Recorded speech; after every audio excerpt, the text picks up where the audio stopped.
Imagine a secret line cutting through America's heart, splitting the country into two wildly different worlds. One side bursts with lively cities, cozy suburbs, and green farms where most Americans live. The other, vast deserts, towering mountains, and open spaces where only a few dare to call home. Shockingly, half the people in the West squeeze into just 3 states: California, Oregon, and Washington. What is this mysterious line? And why does it decide where 330 million people choose to settle? Get ready for a thrilling ride through geography, history, and human dreams that'll keep you hooked. This magical boundary, known as the 100th meridian, stretches from North Dakota's plains to Texas' sunny fields.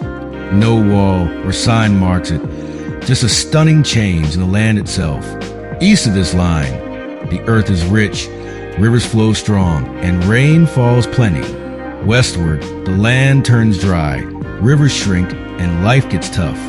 This meridian isn't just a map mark. It's nature's guide, shaping where people thrive or fight to survive. But how did this invisible line gain such power? Let's travel back in time across a land full of wonder. Picture the United States as a vast painting, splashed with green forests, golden plains, and mighty peaks. East of the 100th meridian, the Great Plains glow with life, fed by rains from the Atlantic and Gulf of Mexico. With 20 to 40 inches of rain a year, crops like corn, wheat, and soybeans grow tall, feeding millions for ages. Rivers like the Mississippi and Ohio weave through, carrying trade and dreams. It's easy to see why early settlers called this a paradise for farming and building towns. But cross that meridian and the scene shifts. The Rockies stand tall like giants, blocking Pacific rain with a rain shadow.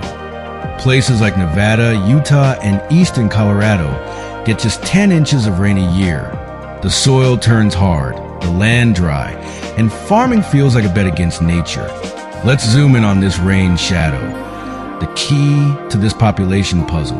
Wet Pacific air hits the Rockies, rises, and spills rain or snow on the western slopes.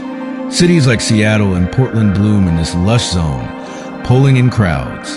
But once the air crosses the mountains, it's dry, leaving the Great Basin and beyond like a dusty dream. These dry lands challenge anyone trying to farm or live there.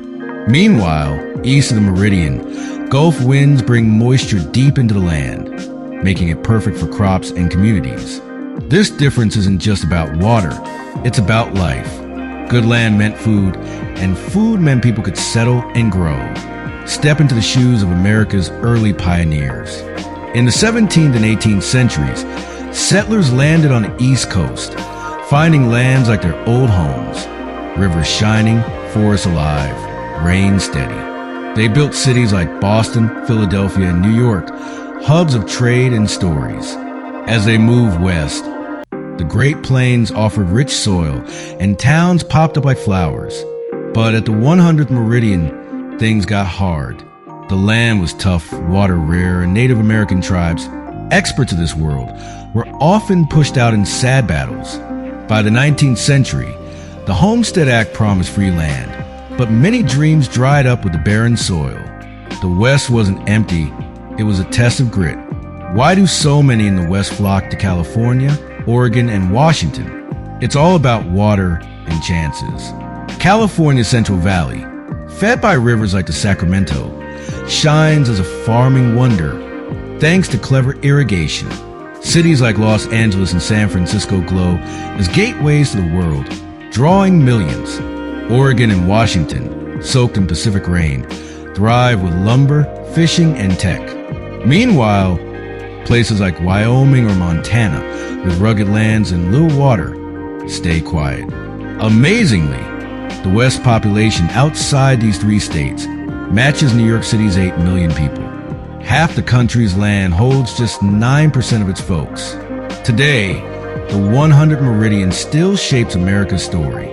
Eastern cities like Chicago, Atlanta, and Houston grow strong, rooted in rich land and solid systems. In the West, cities work magic with dams, aqueducts, and reservoirs, bringing water to deserts.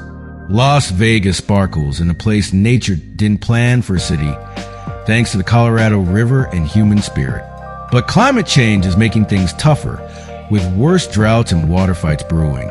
The West grows, but only in city oases, leaving huge lands empty.